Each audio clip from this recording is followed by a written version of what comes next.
윤석열 정부 조직 개편안의 핵심 쟁점인 여성가족부가 윤 당선인의 공약대로 폐지 수순을 밟을 전망입니다. 안철수 인수위원장은 여가부 폐지 방침을 재확인하고 여성단체와 간담회 등을 통해 몇 가지 대안을 만들어 윤 당선인에게 제시하겠다고 밝혔습니다. 문재인 대통령과 윤석열 당선인이 북한이 대륙간 탄도미사일 ICBM 발사 유예 약속을 파기했다며 강력 규탄했습니다. 윤 당선인은 오늘 시진핑 중국 국가주석과 전화통화로 한중 관계 발전 방안과 엄중한 한반도 안보 상황에 대해서 논의했습니다. 박홍근 더불어민주당 신임 원내대표가 취임 일성으로 철저한 반성과 혁신으로 강한 야당, 민생 중심의 민주당을 만들겠다고 밝혔습니다. 또 여야 협치는 윤 당선인의 의지와 국민의힘 태도에 달려있다며 협치의 출발은 국회 존중이라고 강조했습니다. 청년 정치인의 시각으로 이슈를 분석해보는 청년맛수. 오늘은 대통령 집무실 이전과 인사 문제 등 각종 현안을 두고 곳곳에서 충돌을 빚고 있는 청와대와 인수위 갈등, 그리고 여소야대를 앞둔 정치권 움직임을 짚어봅니다.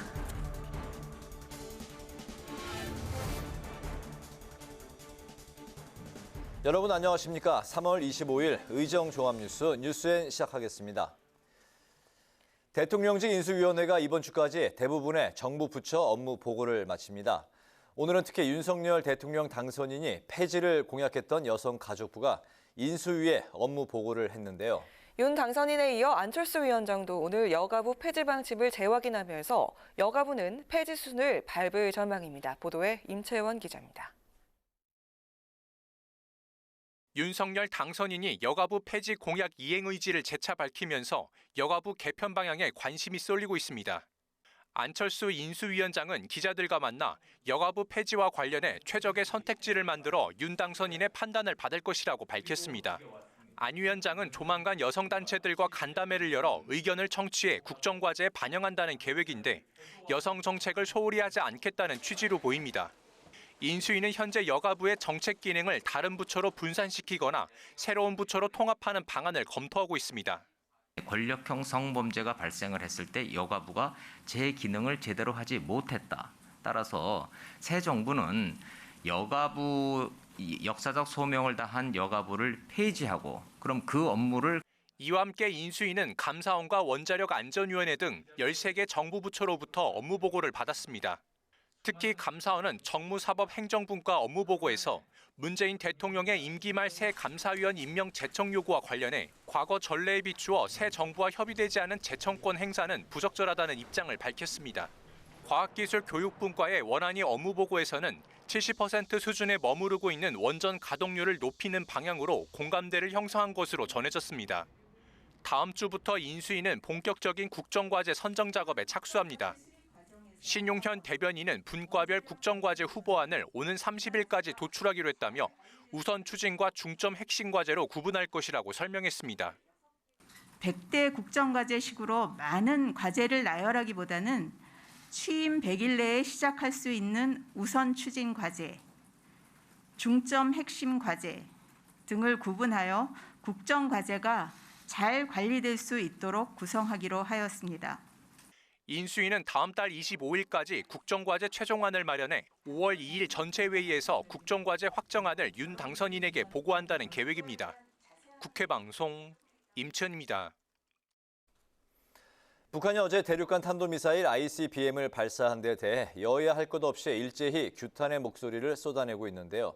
특히 국민의힘은 문재인 정부의 대북 정책을 문제 삼으며 정책 수정을 시사했습니다. 이례적으로 북한을 강력 규탄한 문재인 대통령은 오늘 재차 강한 안보 필요성을 강조했고 윤석열 대통령 당선인은 북한에 엄중 경고 메시지를 냈습니다.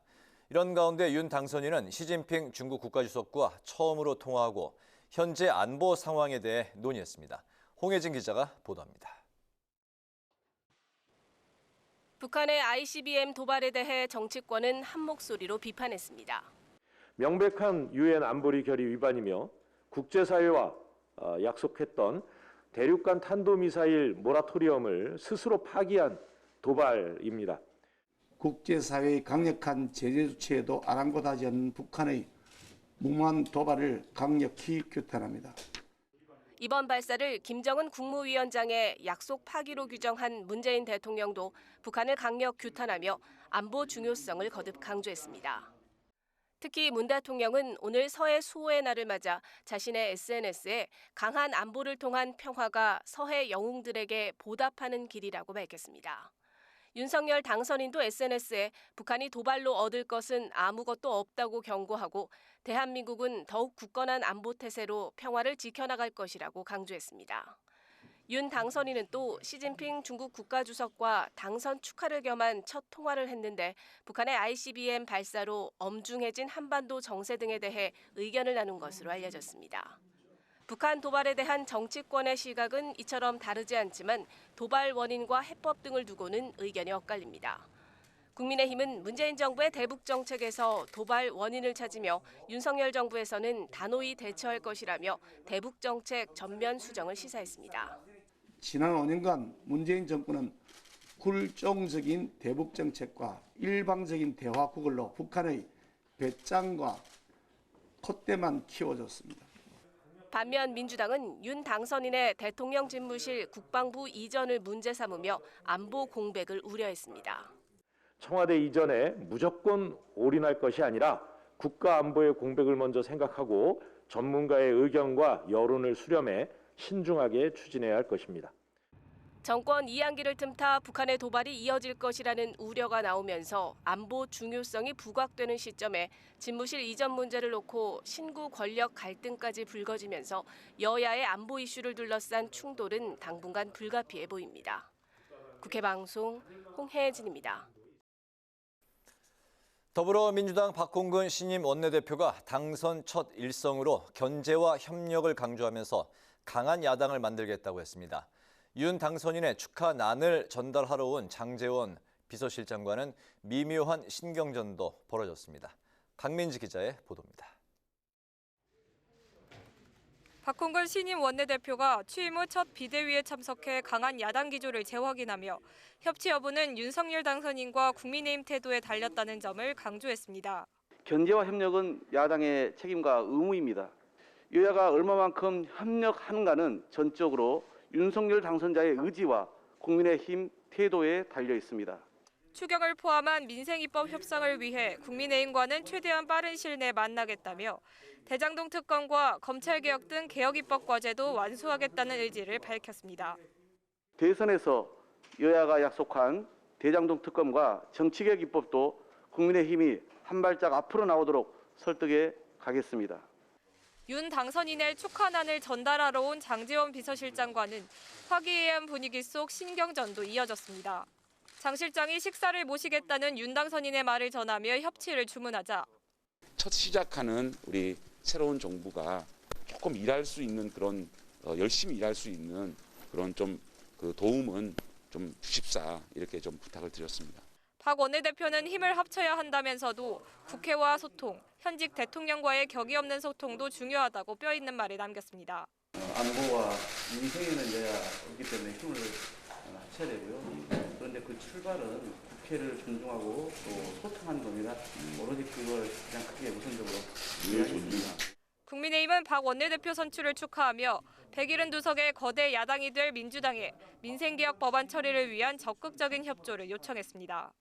여소야대 국회 상황에서 새 정권이 출범하는 만큼 야당의 협조가 그 어느 때보다 절실합니다. 민생개혁 법안 처리에 거대 야당이 적극 협조해 주실 것을 당부드립니다. 새롭게 출발하는 원내대표단의 신임 원내수석부대표도 정해졌습니다. 친문계로 분류되는 재선의 진성준 의원은 원내운영수석에, 이재명계로 분류되는 박찬대 의원은 정책수석에 임명됐습니다. 국회방송 강민지입니다. 싱가포르와 인도네시아, 말레이시아를 순방 중인 박병석 국회의장이 말레이시아 상하원 의장을 만났습니다. 박 의장은 방위산업과 자원협력은 물론 말레이시아의 동방정책과 우리의 신남방정책의 연계를 강조하며 적극적인 세일즈 외교를 펼쳤습니다. 이매련 기자가 취재했습니다. 인도네시아에서 열린 국제의회연맹총회 IPU 참석 일정을 마친 박병석 국회의장이 어제 말레이시아를 방문해 라이스 야틴 말레이시아 상원의장과 아즈아 아지잔 하룬 하원의장을 차례로 만나며 ICT 협력, 디지털 정부 협력 등을 강조했습니다. 박 의장은 특히 방위산업과 관련해 말레이시아의 전투기 도입 사업에서 국산 경공격기인 FA-50이 최종 선정되도록 노력해달라고 요청했습니다. FA-50 경공격기가 한국 공격기가 좀 채택돼서 말레이시아 공군력 강화에도 좀 기여했으면 좋겠습니다. 이에 라이스 상원의장은 군 관련 기관에 박 의장의 뜻을 전달하고 방산 분야에서 협력 방안을 마련하겠다고 화답했습니다. 아즈아 하원의장을 만난 자리에선 한국, 일본을 국가발전 모델로 삼는 말레이시아의 동방정책을 언급하며 이를 통한 경제협력의 효과를 강조했습니다. 말레이시아의 동방정책과 한국의 신남방정책이 잘 어우러져서 시너지 효과가 있고 특히 경제적으로는 말레이시아와 한국의 상호 보완적 관계에 있습니다. 오후에는 만다린 호텔에서 말레이시아 동포와 기업인을 초청해 만찬 간담회를 가졌는데 양국의 민간 외교관 역할을 해온 동포들을 격려했습니다. 앞서 IPU 총회에 참석한 박 의장은 연설에서 기후위기 대응을 위한 실천을 강조하며 전 세계 의회를 향해 지구촌 탄소 배출 제로 운동에 나설 것을 촉구했습니다. 또 종이 없는 국회, 청산의 친환경 차량 운행 등 2030년까지 목표를 세운 우리의 친환경 국회 노력을 소개했습니다. 박 의장은 7박 9일간의 순방 일정을 마치고 내일 오전 귀국합니다. 국회 방송 임혜련입니다. 나들이 하기 좋은 계절 미술 전시회를 찾는 것도 괜찮을 것 같습니다. 추상 표현주의라고 하면 어렵게 느껴질 수 있지만 자유롭고 편안하게 볼 수 있는 전시회가 있다고 합니다. 국회 아트갤러리에서 열리고 있는 작품전을 김동희 기자가 소개합니다. 작가가 엎치락 뒤치락, 분놀림을 포개어 만든 그림들이 관람객들을 맞이합니다. 나무가 자라는 모습에서 영감을 받은 작가는 이번 전시에 나무의 순간이라는 이름을 지어줬습니다. 작가는 나무가 매 순간 가장 절실한 쪽으로 가지를 뻗어내고 어떤 가지도 소외되지 않을 때 가장 잘 성장한다고 해석했습니다. 누구도 억압당하거나 소외당하지 않으면서 합의에 이르는 거. 저는 그게 진짜 평화고 진짜 조화라고 생각하거든요. 크든 작든 자기 자리에서 자기가 자기 원하는 것, 자기 목소리를 내면서 그걸 바라볼 수 있는 성숙한 거리가 우리 사회에 참 많이 필요한 것 같아요. 캔버스에는 자유분방함이 묻어 있는데 강렬하고 굵직한 부드럽고 섬세한 선들이 켜켜이 쌓여 보는 재미를 더합니다. 여러 감정들이 뜨겁게 올라왔다가 가는 그런 즐거움이 있네요. 옛날에 우리들이 열심히 일했던 그런 생동감 있는 그런 느낌도 찾을 수가 있고 작가의 색깔 일기장에선 색감도 굵기도 제각기 다른 분놀림이 한데 모여 조화를 이룹니다. 중력을 그려낸 듯 아래쪽으로 흐른 아크릴 물감과 먹물의 흔적에 작가의 속도감 있는 분놀림이 잘 드러나 있습니다. 흐트러진 붓터치도 가만히 들여다보니 마음의 안정감을 주는 듯합니다. 요즘 같으면 코로나 때문에 국민들의 마음이 상당히 이렇게 힘들잖아요. 우리 관람하는 입장에서는 마음이 굉장히 힐링이 되고 너무 좋습니다. 자유분방함과 불협화음 속에서 작가가 찾은 조화와 평화는 어떤 모습일지 그 발자취를 찾아가 볼 수 있는 이번 국회 아트갤러리 전시는 오는 31일까지 이어집니다. 국회 방송 김동희입니다.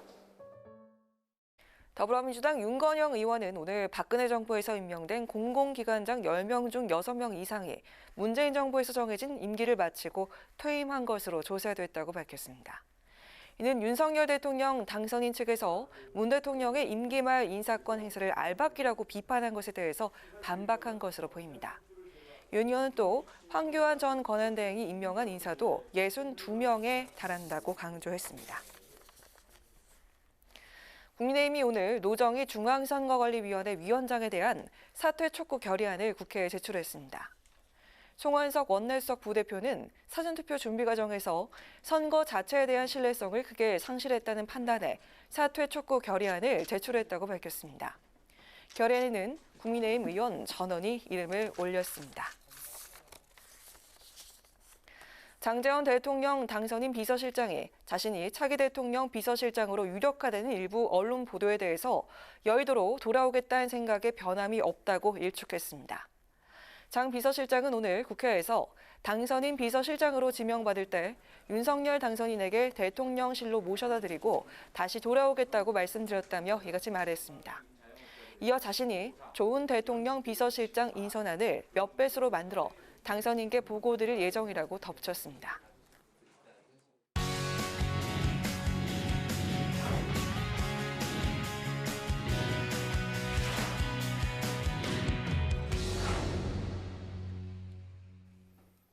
네, 오늘 이슈 분석 김희연 기자와 함께합니다. 김 기자, 어서 오세요. 안녕하세요. 네. 박범계 법무부 장관이 윤석열 당선인의 공약이었던 수사지휘권 폐지에 이제 공개적으로 반발을 하면서 대통령직 인수위원회가 업무 보고를 거부하는 사태가 벌어졌는데 현재 양측 간의 갈등 좀 어떻게 풀렸습니까? 어떻습니까? 네, 이게 살짝 누그러지긴 했는데 큰 입장 변화는 없습니다. 네. 오늘 박범계 법무부 장관은 출근길에 기자들을 만나 입장을 밝혔는데요. 그 인수위의 일방적인 업무보고 취소에 유감이라며 다음 주에 업무보고가 이루어질 수 있도록 해달라고 요청했습니다. 특히 검찰 업무 중에는 수사지휘나 수사권 조정 문제만 있는 것도 아니고 보고 내용 중에는 당선인 공약을 잘 녹여낸 것도 있다며 하나를 가지고 나머지 99개를 배척하는 건 안타까운 일이라고 덧붙였습니다. 문제가 되고 있는 장관 수사지휘권 폐지와 관련해선 자신은 이제 갈 사람이라며 말을 아꼈습니다. 네. 박범계 장관이 수사지휘권 폐지에 이제 반대한 걸 두고 인수위가 이제 무례하다면서 강하게 비판을 했었는데 인수위의 현재 입장은 좀 변화가 있습니까? 네, 인수위는 이 박 장관이 윤 당선인의 공약에 정면 배치되는 그 의견을 바꾸지 않으면 안 된다고 물러서지 않았습니다. 신용현 인수위 대변인은 박 장관의 입장 변화를 전제로 법무부 업무보고 재개 여부가 판단될 것이라며 보고 시점은 아직 정해지지 않았다고 설명했습니다. 인수위는 또 민주당 일부 의원들이 경찰청에 인수위 업무보고 자료를 제출해달라고 요청한 데 대해 상식에 반하는 처사라고 비판했는데요. 이 문 대통령의 발언 그리고 박 장관의 수사지휘권 폐지 반대 그리고 민주당의 자료 제출 요구까지 사실상 정부 인수인계를 방해하고 있다고 주장했습니다. 직접 들어보시죠. 네. 민주당과 현 정부 그리고 청와대의 연이은 부적절한 처신은 정권 이양기에 원활한 인수인계에 비협조하는 수준을 넘어서 적극적 방해 행위로 이어지는 것 아닌지 우려가 커지고 있습니다. 이번에 수사 지휘권을 폐지하려면 검찰청법을 이제 개정해야 되는 거죠. 네, 이렇게 되면 이제 거대 의석을 이제 소유하고 있는 민주당의 동의를 얻어야 될 텐데 이게 현실적으로 좀 쉽지 않은 상황이죠. 네, 맞습니다. 이 민주당은 수사지휘권 폐지에 반발하면서 연일 윤 당선인에 대한 거친 비판을 쏟아내고 있는데요. 네. 이 윤호중 비상대책위원장은 인수위가 법무부 업무보고를 거부하는 치졸한 행태를 보이고 있다며 수사지휘권을 유지해야 한다고 주장했습니다. 직접 들어보시죠. 수사지휘권은 검찰 폭주를 제어하는 마지막 견제 장치입니다. 검찰공화국을 우려하는 국민을 생각해서도 꼭 필요한 제도입니다. 특히 다른 의견을 제시했다고 정상적인 업무 보고를 거부하는 것은 법무부를 정권 입맛에 맞게 길들이겠다는 의도로 보이고 제왕적 통치로 정부기관 공직자들 줄 세우기를 하는 것 같다고 비판했습니다. 그러면서 법사위를 소집해 검찰제도 계약 음모를 파헤쳐 나가겠다며 수사지휘권 폐지 반대 입장을 분명히 했습니다. 네, 그렇군요. 여소야대인 상황에서 어쨌든 이 현재 수사지휘권을 폐지하는 법 개정 쉽게 이루어질 것 같지는 않은데 이런 상황에서 인수위가 수사지휘권과 관련해서 어떻게 다른 방안을 또 갖고 있는 게 있습니까? 네, 그래서 이 법 개정 없이도 이 수사지휘권 발동을 막을 수 있는 방안을 모색하고 있는데요. 이 인수위는 새 정부 출범 이후 훈령 개정을 통해 구체적 사건에 대한 법무부 장관의 수사지휘권 행사 요건을 좀 더 엄격히 규정하는 쪽으로 가닥을 잡았습니다. 또 인수위는 검찰총장이 국회에 출석하고 견제를 받도록 검찰의 예산권 독립도 추진할 방침입니다. 그렇군요. 청와대 이전과 인사권 문제, 업무 보고 파행까지 갈등이 이제 연이어서 터져 나오고 있는데 대선이 이제 끝나고 문재인 대통령과 윤석열 당선인이 아직까지 16일이 됐는데도 아직까지 회동을 못하고 있는데 이 회동 가능성 어떻게 보고 있습니까? 이제 일단 현재로서는 좀 어려워 보이는데요. 이 여러 갈등 사안이 제기되고 있고 특히 이 문 대통령과 윤 당선인이 직접 비판에 가세하면서 이 참모진들 간의 이 조율이 쉽지 않다는 분석이 나오고 있습니다. 이철희 정무수석과 장제원 당선인 비서실장 간의 실무 협상도 멈춰 있는 것으로 알려졌는데요. 이 장 비서실장은 박홍근 민주당 신임 원내대표 예방 이후 기자들을 만나 회동 추진과 관련해 이 정무수석과 연락을 주고받은 내용이 없다고 밝혔습니다.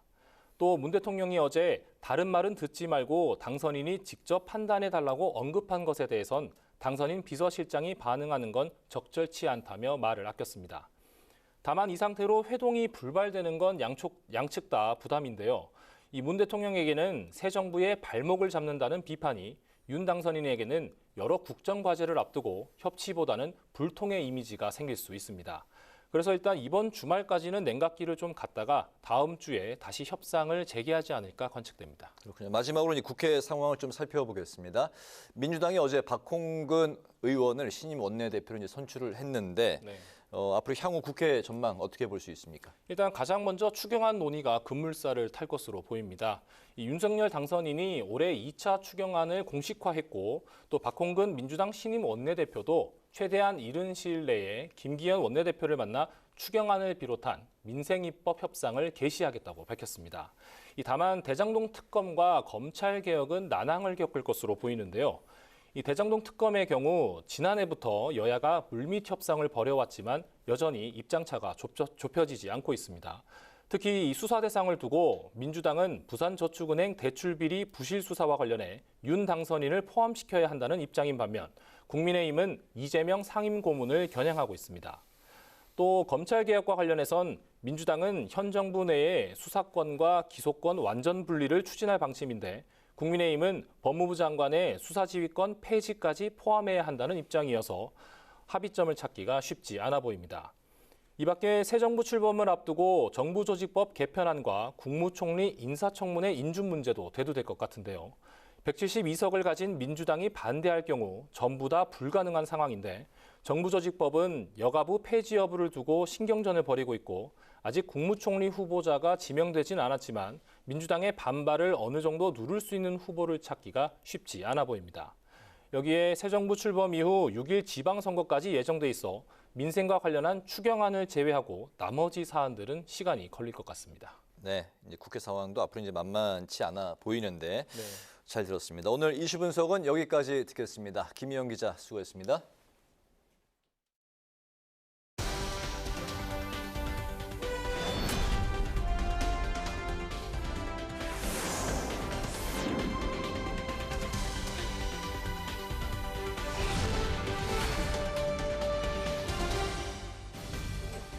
강아랑의 정치톡 시간입니다. 3월 25일 시선을 집중시킨 정치 뉴스 만나보시죠. 오늘의 첫 번째 정치톡은 길들이기 대 가이드라인입니다. 어제였죠. 대통령직 인수위원회가 법무부의 업무 보고를 앞두고 전격적으로 유예하는 조치를 내려서 파장이 일었습니다. 인수위 측은 박범계 법무부 장관이 전날 윤 당선인의 수사지휘권 폐지 등 사법개혁 방안에 대해서 공개적으로 반대 입장을 표명한 것과 관련해서 분노를 금할 수 없다며 서로 냉각기를 갖고 숙려의 시간이 필요하다고 밝혔는데요. 이에 대해서 여야가 오늘도 엇갈린 입장을 보이면서 공방을 이어갔습니다. 아무래도 이제 법무부 쪽을 좀 길들이려고 하는 것 아닌가 생각됩니다. 민수위가 하는 것은 여러 다양한 의견을 들어서 그 의견을 토대로 새 정부의 정책적 방향을 결정하는 단계거든요.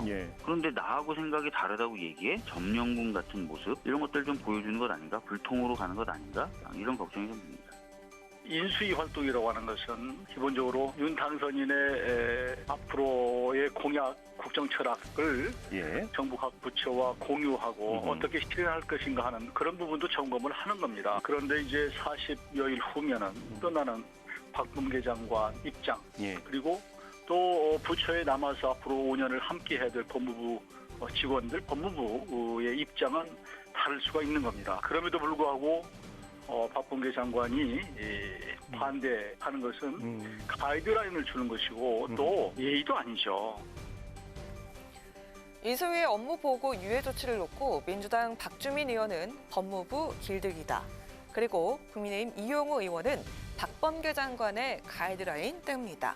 이렇게 상반된 입장입니다. 또 인수위 활동에 대한 양측의 기본 인식 자체도 극명하게 엇갈렸는데요. 민주당은 다양한 의견을 듣고 그걸 토대로 새 정부의 정책 방향을 결정하는 것이라고 언급한 반면에 국민의힘은 이미 결정된 당선인의 공약과 국정 철학을 공유하고 실행을 위해 점검하는 것이라고 정의를 했습니다. 양측의 생각이 달라도 너무 다른 모습이 최근에 전국 갈등 상황을 그대로 보여주고 있습니다. 한편 논란이 계속되자 박범계 법무부 장관은 오늘 저는 갈 사람이라면서 인수위 보고자료에 좋은 내용들이 많이 있으니 다음 주엔 업무 보고가 될 수 있도록 조치해주면 좋겠다고 한 발 물러선 모습을 보였는데요. 인수위 측은 박 장관의 입장 변화가 전제돼야 한다고 강조했습니다. 과연 양측이 윤 당선인의 검찰 공약 핵심에 대해서 접점을 찾고 업무 보고가 이뤄질 수 있을지 좀 더 지켜봐야겠습니다. 이어서 오늘의 두 번째 정치톡은 법률대리인의 출마입니다. 어제 삼성 서울병원을 퇴원해서 대구 달성에 마련된 사저로 귀향한 박근혜 전 대통령. 친박계와 많은 지지자의 마중을 받으면서 귀향길에 올랐다는 소식 어제 정치톡에서도 전해드렸었죠. 병원에서 대구 사저까지 박 전 대통령과 가장 가까운 거리에서 그야말로 밀착 수행을 했던 한 사람이 있습니다. 바로 박 전 대통령의 법률 대리인이자 최측근인 유영하 변호사입니다. 그런데 유 변호사가 오는 6월 1일 지방선거에서 대구시장 선거에 출마할 가능성이 있다는 얘기가 나와 오늘 언론의 주목을 받았는데요. 정가에서 거론되던 이 소문에 힘을 실은 정치인이 있습니다. 유영하 변호사 당사자니까 당사자가 부정하지 않는 입장을 밝혔잖아요. 조금 시간이 오래 시간이 안 걸릴 것 같아요. 여러 가지 입장 발표는. 출마 쪽으로 마음을 잡은 걸로 보시는군요.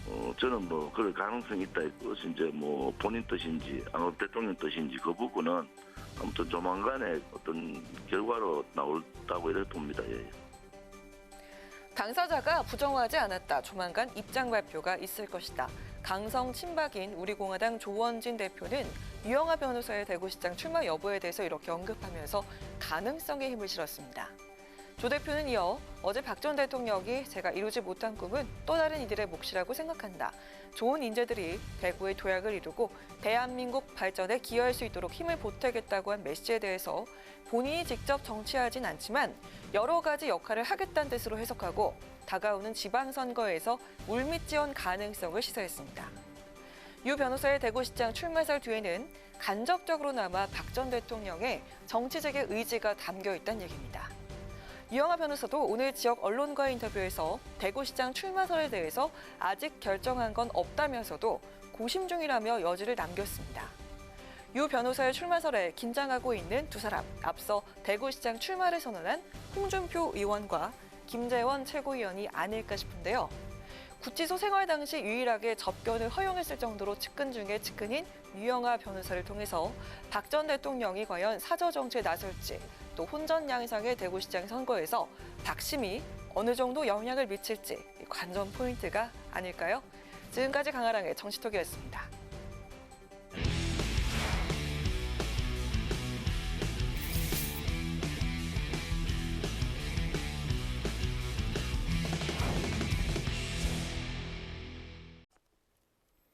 네, 이번 순서는 청년 정치인의 시각으로 정치권 이슈를 분석해보는 뉴스엔 청년 맞습니다. 오늘도 뜨거운 토론을 펼쳐주실 두 분, 박영훈 더불어민주당 전국대학생위원장, 김재섭 전 국민의힘 비대위원 두 분 나오셨습니다. 어서 오십시오. 네, 반갑습니다. 네, 안녕하세요. 네. 정권 교체기 신구 권력 간 충돌이 곳곳에서 이제 나타나고 있는 상황인데 대통령 집무실 용산 이전과 관련해서 여론조사 상황을 보면은 전체 여론조사 또 청년층을 대상으로 한 여론조사에서 반대 의견이 찬성보다 좀 더 높게 나타나고 있습니다. 하지만 윤석열 당선인은 여론조사는 의미가 없고 대선 결과로 국민이 이미 판결을 다 내린 것이다. 결론을 낸 것이다. 이런 입장을 보이고 있습니다. 이 부분에 대해서 두 분의 생각을 듣겠습니다. 윤석열 당선인께서는 선거 때 제왕적 대통령제를 이렇게 무너뜨리겠다 말씀을 하셨는데 이게 바로 제왕적 대통령제다. 국민 많은 분들이 반대를 하고 계시잖아요. 그리고 심지어 선거 때는 용산으로 청와대를 옮기자는 말을 하지 않으셨어요. 이에 대해서 김재원 전 최고위원은 선거 때는 논란이 될 수가 있어서 광화문 시대로 표현한 거다. 이게 국민들에게 동의를 받지 않은 부분이거든요. 설령 대통령의 모든 공약에 대한 평가가 끝났다고 해도 국민 여론에 따라서 움직여야지, 이렇게 뭐 여론은 중요한 게 아니다, 의미가 없다라고 표현하는 것은 오히려 제왕적 대통령을 의미하는 거고, 또 이게 밀실에서 이야기됐다고 확신할 수밖에 없는 게 김은혜 인수위 대변인은 1시간 15분의 인수위 회의를 거쳐서 광화문에 있는 외교부 청사나 용산에 있는 국방부로 이렇게 가르마를 결정을 하게 됐다라고 말씀하셨는데요. 1시간 15분 안에 이렇게 중요한 일을 결정하는 것 자체가 국민의 동의를 구하지도 않았고 밀실에서 이야기한 거다. 굉장히 비판을 하고 싶고요. 이게 사실은 명분이 없다고 봐요. 서울에서 서울로 옮기는데 이렇게 밀실 합의를 하고 국민 많은 분들이 반대를 하고 있는 상황에서 뭐 세종으로 옮기겠다는 것도 아니고 뭐 대전으로 옮기겠다고 하는 것도 아닌 이런 것에 대해서 국민 여러분들이 반대를 하고 계시다라고 말씀드리고 싶습니다. 네. 그래서 이제 문재인 정부에서 국민 여론 반대에도 무릅쓰고 강행한 게 굉장히 많죠. 뭐 대표적으로 원전도 있고요, 뭐 인사강행도 그렇고요. 여론조사 돌리면은 사실 문재인 정부 정책에 대해서 반대하는 거 많았어도 다 진행했습니다. 그럼에도 불구하고 사실 이제 와서 여론조사 차이가 조금 더 반대 여론이 많다 해서 이걸 가지고 예를 들면 제왕적 대통령을 말씀하시는 거는, 사실 제왕적 대통령제라고 하는 것은 예를 들면 이제 인사권이라는 문제, 그다음에 우리가 헌법적으로 권한이 부여되지 않은 비서실이라든지 이런 문제에 대해서 우리가 제왕적이라고 하는 것이지, 지금 당선인께서는 사실 비서실, 헌법적인 권력이 아닌 그런 분들에 대해서는 적극적으로 감축을 시키겠다 이야기를 한 거기 때문에 저는 이걸 가지고 제왕적 대통령을 이야기하는 것은 맞지 않다 이제 생각을 하고, 여론조사 결과를 제가 좀 보게 되면은 항상 이제 국가정책 관련돼서는 늘 이제 찬반이 있고, 특히 이제 기득권이 강한 것들, 관성이 강한 정책적 이슈에 대해서는 사실 늘 여론조사 반대가 높습니다. 예를 들면 이제 청와대 같은 경우에도 과거 경무대부터 해가지고 거의 이제 한 100년 가까이 사실 그 집무실로서 사용되었기 때문에 국민들의 머릿속에서는 청와대라고 하는 것이 대통령의 집무실, 권력의 공간 이렇게 지금 머릿속에 아마 가지고 계실 거거든요. 이제 그 관성이라고 하는 것이 굉장히 강하기 때문에 청와대가 옮기는 것 자체에 대해서 일부 거부감이 있을 수밖에 없다고 저는 생각이 됩니다. 그리고 이런 것들은 사후지표로서 봐야 돼요. 그러니까 지금 당장은 좀 반대 여론이 있을 수 있더라도 예를 들면은 우리가 뭐 청계천도 그렇고요, 중앙차선도 그렇고요, 당시에도 굉장히 반대 많았었습니다. 그럼에도 불구하고 막상 해놓으니까 국민들이 좋아하셨거든요. 그런 식으로 이 국가 정책들, 그 다음에 어떤 장소를 옮기거나 서울시의 어떤 인프라들을 바꾸는 일들은 늘 사후적으로 평가받기 마련이다. 그래서 지금 어떤 반대 여론 중에 상당 부분은 민주당이 제기하는 사실 불필요한 논란들도 굉장히 많습니다. 예를 들면은 용산을 간다라고 하는 것. 근데 청와대에서 나오는 것에 대해서는 김영삼 대통령 이후로 모든 대통령이 다 동의를 했던 부분이고, 근데 광화문이 여의치 않아서 결국 청와대에서 나오는 것 자체는 모든 대통령이 동의할 수 있는 부분이고, 거기에 대해서는 문재인 대통령이나 민주당에서 찬성을 하면서 왜 용산은 안 되는지, 뭐 속도의 문제를 이야기하지만 사실 어떻게 보면 여야가 협력하면 얼마든지 다 극복해낼 수 있는 문제거든요. 저는 그래서 이 반대 여론 중에 상당 부분은 또 민주당에 지적하는 그런 문제들이 사실은 좀 불가피하게 좀 부각됐다. 저는 이런 문제도 좀 지적하고 싶습니다. 네, 윤호중 민주당 비대위원장이 국방부만 아니면 협조하겠다는 입장을 밝혔는데, 여기에 대해서 이제 국민의힘 이준석 대표가 또 직격을 했습니다. 여기에 이제 직진을 택한 그 윤석열 당선인이 앞으로 이제 여소야대 정국이 될 텐데 110대 172석이죠. 여기에 협치를 끌어낼 수 있을지, 아니면 강대강으로 계속 이렇게 대치를 하는 상황으로 갈지 두 분의 생각도 들어볼까요? 이 용산의 국방부만 아니면 어디든 협조하겠다라는 말의 진위는 일단 첫 번째로는 안보 상황에 대한 우려라고 봐요. 용산에 있는 국방부를 다른 데로 옮겨야 되거나 합참까지 옮겨야 되는 상황이잖아요. 이런 상황 속에서 지금 북한과 대치하고 있는 상황이기 때문에 그 공백 기간을 우려하는 것 같고요. 또 국방부를 새롭게 옮기려면은 꽤 많은 돈이 들어가요. 국방부에서도 5천억 이상 소요가 된다라고 밝힌 만큼 굉장히 비용도 많이 들어가고, 뭐 국방부만 한정한 게 아니라 윤호중 원내대표 같은 경우는 전 비대위원장 같은 경우에는 세종으로 옮겨도 된다, 이런 진위가 포함되었다고 보거든요. 세종으로 옮긴다면은 정말 전 국민적인 지지를 받을 수 있을 거라고 저도 확신을 합니다. 또 여야의 협치에 관해서는 지금 여야의 협치의 공은 윤석열 당선인에게 달려 있어요. 무리한 공약 시도 그리고 정책적으로 협의하지 않고 통과하는 부분들은 분명히 여야 협치가 불가능할 걸로 보이고요. 어차피 여소야대 상황이기 때문에 윤석열 당선인의 의중에 따라 협치가 가능할 수도 있고 가능하지 않을 수도 있다라는 것을 먼저 말씀드리고 싶습니다. 네. 글쎄요, 저 안보라고 하는 것 문제를 이제 자꾸 민주당에서 지적을 많이 하시는데 그 안보 공백이라는 것이 저는 그 민주당이 지적하는 내용들이 거의 맞지 않습니다. 사실은 예를 들면 합참이 옮긴다, 국방부가 좀 이전을 한다라고 하는 부분에 대해서 안보 공백이 생긴다는 거는 말이 안 되는 것이요. 군대라고 하는 것, 그다음에 안보라고 하는 것은 늘 전쟁을 대비해서 움직입니다. 그러니까 말하자면은 서울에 미사일이 떨어진다 하더라도 군사작전을 수행할 수 있는 것이 합참이고 국방부입니다. 항상 유사시를 대비한 상태에서 이 안보 체계를 갖추기 때문에 대통령 집무실이 이전한다고 해서 안보 공백이 생긴다는 것은 우리 군에 대한 무시다. 저는 이렇게 생각을 하고 있고요. 이제 예산 문제 이제 말씀을 많이 하시지만 예산 분명히 듭니다. 근데 그 부분은 또 우리 당선인께서 그다음에 인수위에서 국민들께 동의를 구하고 설득을 해야 되는 문제라고 저는 생각을 합니다. 다만은 이것이 사실 지금 그 민주당의 동의가 없거나 그다음에 그 문재인 대통령의 도움이 없으면 사실 이루어지기가 굉장히 어렵죠. 저는 협치라고 하는 것이 당선인께 굉장히 중요하게 그 당선인이 하셔야 되는 이제 역할이라고 생각을 하지만 결국 아무리 우리가 유화적인 이야기를 하더라도 야당이 반대를 하는 입장에서는 사실 쉽지가 않습니다. 협치라고 하는 것이 결국 이제 대통령과 야당이 같이 이제 협치를 해야 되는 거기 때문에 그냥 일반적으로 전격적으로 그냥 당선인의 문제다. 당선인이 다 결정해야 되고 당선인이 잘하면 우리 알아서 한다라고 하는 태도는 맞지 않다 이렇게 말씀드리겠습니다. 네, 이제 두 번째 질문인데요. 그리 길지 않게 한번 들어보도록 하겠습니다.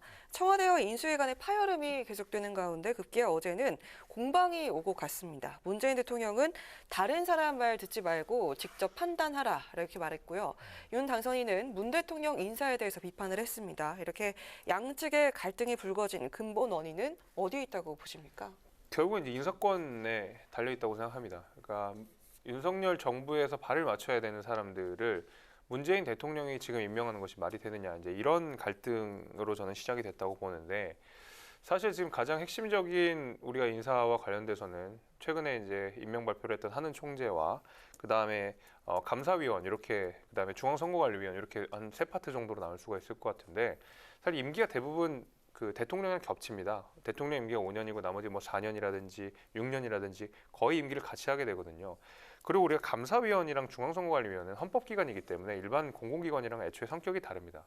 대통령이 임명을 해야 되고 특히 감사원 같은 경우에는 전임 정부를 포함해서 현 정부까지도 감사 청구를 하면서 문제가 있는 부분을 드러내야 되는데 지금 안 그래도 문재인 대통령이 임명한 사람들이 지금 과반 이상을 차지하고 있습니다. 감사위원을. 거기에서 만약에 문재인 대통령이 욕심을 내셔서 감사위원을 내가 임명하겠다. 내지는 한 명은 이쪽에서 임명하고 한 명은 저쪽에서 임명하겠다 하면 사실 지금 이 과반의 구도를 그대로 유지하시겠다는 말이거든요. 저는 이것이 차기 정부에 영향을 주겠다. 차기 정부에도 영향을 행사하고 싶다라고 저는 읽히고 있고 그렇습니다. 네. 네.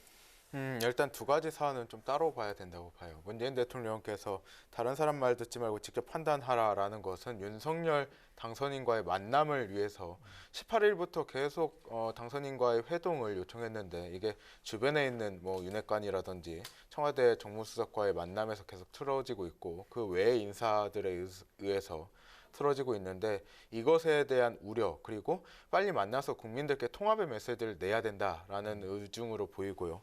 두 번째 인사 관련해서는요.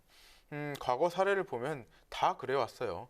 황교안 직무대행 시절에도 권한대행이었나요? 권한대행 시절에도 임명을 강행한 사례도 많고 정말 차기 정부, 차기 당선인과 결을 같이 하는 사람만 임명해야 된다면 이런 임명할 수 있는 대통령의 고유 권한의 인사들의 임기를 대통령과 맞추는 시도가 있었어야죠.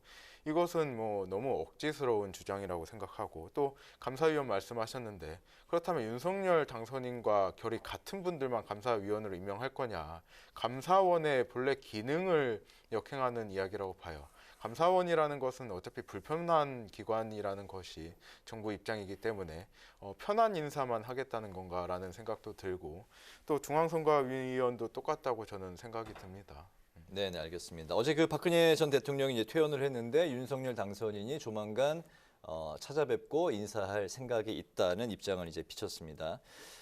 단순하게 그 인사 예우 차원에서 인사한다고 생각할 수도 있지만 또 정치적으로 해석을 좀 바라본다면 보수층 결집에 이제 도움이 될 수 있는 행보로 생각을 하시는지, 그리고 국민의힘 안에 이제 새롭게 유입된 청년층은 또 이 사안을 어떻게 바라볼지 두 분의 또 생각 들어볼까요? 먼저 김재섭 위원부터 들어볼까요? 이제 대통령과 전직 대통령 간의 만남인 것이고 이것이 어떤 정치적으로 과도하게 해석되는 것은 저는 옳지 않다고 생각합니다. 그리고 이제 윤석열 당선인의 메시지도 아마 그런 부분에 초점이 맞춰질 것 같은데, 사실은 이 보수 정당이, 근데 국민의힘이 과거 이제 미래통합당부터 시작해서 자유한국당까지 거치면서 5년 동안 탄핵 이후에 굉장히 지리멸렬한 모습들을 보여왔습니다. 그래서 그것을 극복하기 위해서, 그다음에 탄핵강, 소위 말하는 탄핵강을 건너기 위해서 굉장히 많은 노력들을 해왔거든요. 근데 이준석 대표 같은 경우에는 보수의 심장이라고 불리고 있는, 그다음에 박근혜 전 대통령께서 머물고 계시는 대구에 가가지고 당원들께 탄핵의 강을 건너야 됩니다라고 호소를 했고, 거기에 대해서 당원들이 지지를 해주셨기 때문에 이준석이라는 사람이 당대표까지 나간 거 아니겠습니까? 굉장히 많은 노력들을 했습니다. 윤석열 당선인 역시도 박근혜 전 대통령을 수사했던 사람으로서 과거에 이제 국민의힘과 이제 탄핵 이후의 국민의힘 전신 정당과 지금의 국민의힘은 완전히 다릅니다. 저는 그래서 이 탄핵에 대한 메시지, 그다음에 전직 대통령이라 하더라도 굉장히 그 메시지를 섬세하고 아주 세심하게 내야 된다. 저는 그렇게 보고 있습니다. 일단은 윤석열 당선인이 박근혜 대통령을 만나는 것은 과거의 갈등을 봉합하려는 시도임이 틀림없고요.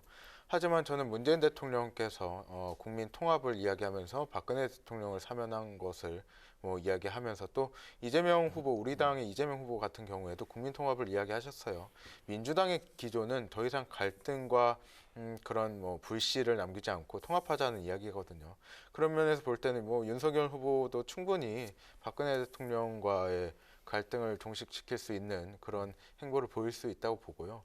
다만 박근혜 대통령께서는 전에 있었던 일들, 국정농단에 대해서 아직 명확한 사과는 하지 않으셨거든요. 이런 사과가 좀 있었으면 좋겠다라는 개인적인 바람이 있고요. 청년층들에게 박근혜 대통령을 만나는 것, 윤석열 당선인이 이런 만나는 일은 사실 저는 큰 영향은 없을 거라고 봐요. 이미 박근혜 전 대통령이 탄핵된 지 2017년이니까 5년 정도가 됐고요. 지금 문재인 정부를 거쳐서 새로운 윤석열 정부를 맞이하게 되는데, 이 과정에서 너무 과거에 얽매이지 않는 것도 우리 청년들의 특징이거든요. 그렇기 때문에 큰 영향은 없을 것 같다는 생각이 듭니다. 네, 그런 가운데 이제 박 전 대통령 법률 대리인인 유영하 변호사가 대구시장에 출마할 가능성이 이제 좀 거론이 되고 오늘 관련한 뉴스들이 여기저기서 나왔습니다. 박 전 대통령이 정치 대리인을 세우는 게 아니냐, 간접적으로 정치를 다시 시작하려는 게 아니냐, 이런 적절성에 대해서 또 의견들이 나오고 있는데 두 분의 생각은 어떻습니까? 일단은 저희 국민의힘에서 대구 출마하시는 분들이 많이 있고요. 지금 홍준표 의원이나 김재현 최고위원이나 지금 권영진 대구시장 계속 그 박빙의 경쟁들을 벌이고 있는 상황이기 때문에 사실 유영하 변호사의 참여 여부가 이 대구시장 지방선거의 구도를 얼만큼 변화시킬지 사실 잘 모르겠습니다. 큰 영향은 없을 거라고 저는 오히려 생각을 하고, 박 전 대통령이 내놓은 메시지를 보면 굉장히 원론적인 얘기죠. 그러니까 전직 대통령으로서 그냥 후학을 양성을 하고 후배들을 양성을 하고 대구에 좋은 인재가 나왔으면 좋겠고, 저는 이게 과도하게 정치적으로 해석되진 않았으면 좋겠습니다. 아마 박 전 대통령도 그것을 그렇게 많이 원하진 않을 거라고 생각이 돼요. 그래서 저는 전직 대통령으로서 의뢰해야 되는 원론적인 이야기를 하셨다. 이것이 어떤 지방선거에 영향을 주거나 하진 않을 것 같다라고 생각합니다. 네. 저도 비슷한 생각인데, 박근혜 전 대통령 같은 경우 굉장히 원론적인 이야기를 한 거예요. 보수층 안에서 좋은 인재가 있으면 키워주겠다, 좋은 조언을 통해서 이렇게 후학을 양성하겠다는 의미지, 유영하 변호사를 대구시장으로 만들겠다는 의미는 아니라고 보거든요. 박근혜 전 대통령은 탄핵당한 대통령이기 때문에 굉장히 명분도 없고 실리도 사실 있을까에 대한 의문이 있는 건 사실이에요. 박근혜 전 대통령이 유영하 변호사를 지원한다고 해서 대구시장이 된다고도 생각하지 않고요. 오히려 그럴수록 보수층에 대한 반감만 생길 거다. 이렇게 생각하고 있습니다. 네, 다음 질문은 박영훈 위원장께만 드리겠습니다. 박홍근 원내대표가 선출이 되면서 민주당 주류가 친이재명계로 넘어갔다, 이런 평가가 나오는데 박 원내대표를 선택한 이유가 뭐라고 보시고 현재 분위기 어떻습니까? 일단 친이재명계의 승리다라고 이야기하는 것이 굉장히 적절하지는 않다고 봐요. 계파 싸움을 이렇게 분류하려는 시도가 당 밖에서 이루어지고 있는데 저는 이 선거 결과가 결국에는 개혁을 원하는 그런 의원들의 목소리가 담겨져 있다라고 생각하거든요. 박홍근 원내대표, 신임 원내대표는 굉장히 개혁적인 분이에요. 우리가 야당이 된 만큼 여당을 잘 견제하고 지금 완성하지 못한 검찰개혁이나 다양한 개혁 과제들을 좀 착실히 그리고 새 정부 출범 이전이나 이후까지도 끌고 갈 수 있는 원내대표를 뽑았다고 보고요. 당 내에서는 뭐 원래 원내대표 선거가 끝나면 저희는 뭐 큰 갈등 없이 진행되는 만큼 이번 선거도 똑같다라고 말씀드리고 싶습니다. 네, 이번엔 두 분께 다 여쭙도록 하겠습니다. 곧 들어설 여소야대 전국에서 민주당의 대여 투쟁과 또 여야 관계는 어떤 모양새가 될 것으로 보시는지 먼저 박영훈 위원장님. 강한 야당을 말했는데요. 저희가 172석의 거대 야당이 되었거든요. 네. 정치라는 건 결국 뭐 견제도 하고 협조도 하는 만큼 민주당이 그동안 비판받아왔던 점이 어떤 것이냐면 180석을 만들어줬더니 제대로 개혁을 수행하지 못했다. 그리고 민생을 제대로 챙기지 못했다라는 비판점이 분명 있었거든요. 박홍근 원내대표 같은 경우에는 강한 야당, 개혁적인 야당을 이렇게 선명하게 표시하고 계시잖아요. 저희가 미진한 부분을 좀 채울 수 있는 그런 유능한 원내대표가 되길 바라면서 여당과의 관계는 저는 전략적 협력 관계라고 봐요. 저희가 수용할 수 없는 정책들은 끊임없이 토론하고 또 저희가 수용하고 발전적 관계로 나아갈 수 있는 부분들은 민주당은 저는 적극적으로 협조할 수 있다고 보거든요. 그렇기 때문에 국민의힘의 윤석열 당선인과 국민의힘 원내 지도부의 견제도 하면서 협조도 하는 그런 탄력적인 원내 구성이 될 거라고 기대하고 있습니다. 네.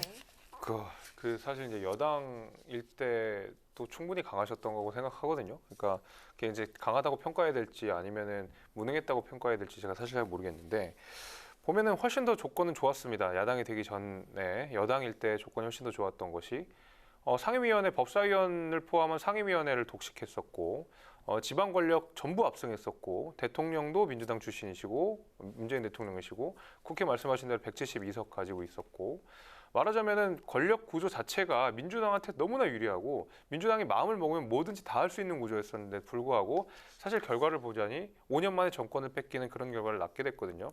그러니까 지금 힘이 없어서가 아니었습니다. 강한 야당을 말씀하시는데 민주당이 힘이 없어서 지금 심판을 받은 것이 아닙니다. 약했기 때문에 심판받은 것이 아니고 오히려 그 강한 거, 국민들의 정서와 동떨어진 내용들, 그다음에 시장의 순리에 어긋나는 내용들, 야당이 올바르게 지적하는 내용에 대해서도 발목 잡기라는 식으로 귀를 닫고 있었던 그런 태도가 문제였던 것이지 저는 강한 야당, 강하지 않아서가 아니라고 생각하거든요.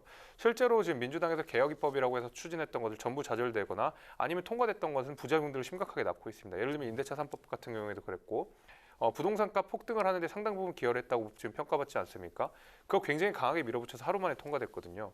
마찬가지로 언론개혁이라고 해서 우리가 말하자면 말하자면 옥죄기 이런 걸로 국민들께 굉장히 비판을 많이 받다 보니까 중간에 또 좌초됐던 것도 있었고 검찰개혁도 마찬가지 아니겠습니까? 공수처를 만들어놨더니 정말 유명무실하더라, 무능하더라 이런 평가들을 많이 받고 있었기 때문에 저는 강하고 약하고 문제가 아니라고 생각합니다. 훨씬 더 국민들의 말에 기울이고 민생을 좀 더 찾고 저희 국민의힘이 주장하는 바에 대해서도 귀를 열고 들으시는 게 더 중요하지 유연한 야당이 되기를 그다음에 유능한 야당이 되기를 저는 기원하고 있습니다. 알겠습니다. 이제 그 6월 지방선거 관련한 이야기를 해보면 민주당은 박지원 비대위원장, 권지용 비대위원이 6월 지방선거에서 젊은 층에 대한 공천 기회를 확대하겠다 약속을 한 상황이고 반면에 국민의힘 이준석 대표는 본인이 젊은 당대표라고 해서 세대 할당을 하지 않겠다.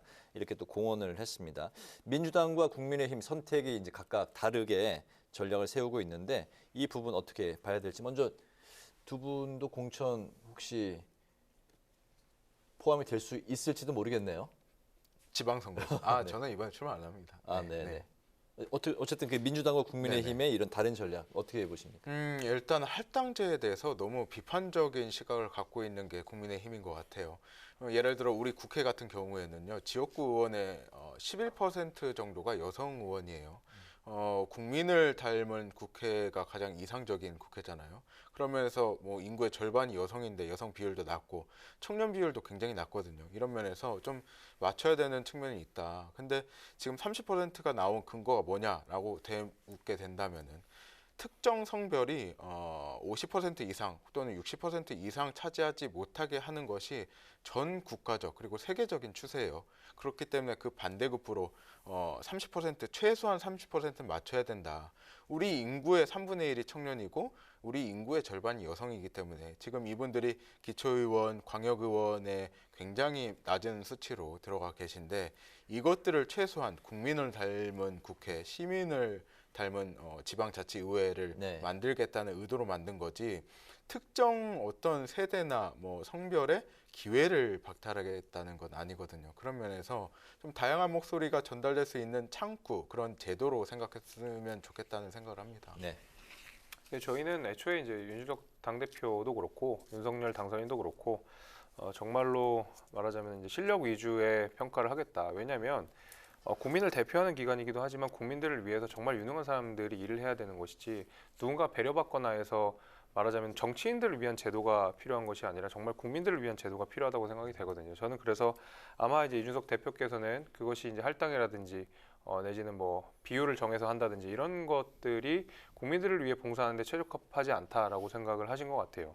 저 같은 경우도 제가 저는 출마를 하는 것이 아니라 제가 오히려 공천을 해야 되는 입장이기 때문에 저희 지역에서 충분히 고려를 합니다. 그러니까 젊은 세대가 능력이 있다 그러면 얼마든지 공천을 받을 수 있는 것이고 아무리 연령이 있고 경험이 있다고 하더라도 능력을 보여주지 못하면은 당연히 이제 떨어질 수밖에 없는 구조입니다. 자연스럽게 그렇게 될 것입니다. 저는 그래서 오히려 나중에 이제 보십시오. 제 생각에는 민주당과 국민의힘 여기서는 할당제를 적용하고 있고 국민의힘 할당제를 적용하지 않다 하더라도 결국 공천되는 사람, 당선되는 사람들을 보면 젊은 인재들이 훨씬 더 많이 등장할 것으로 저는 예상하고 있습니다. 알겠습니다. 네. 김재섭 의원은 이제 당협위원장이기 때문에 공천을 하는 입장인 거군요. 그렇죠. 알겠습니다.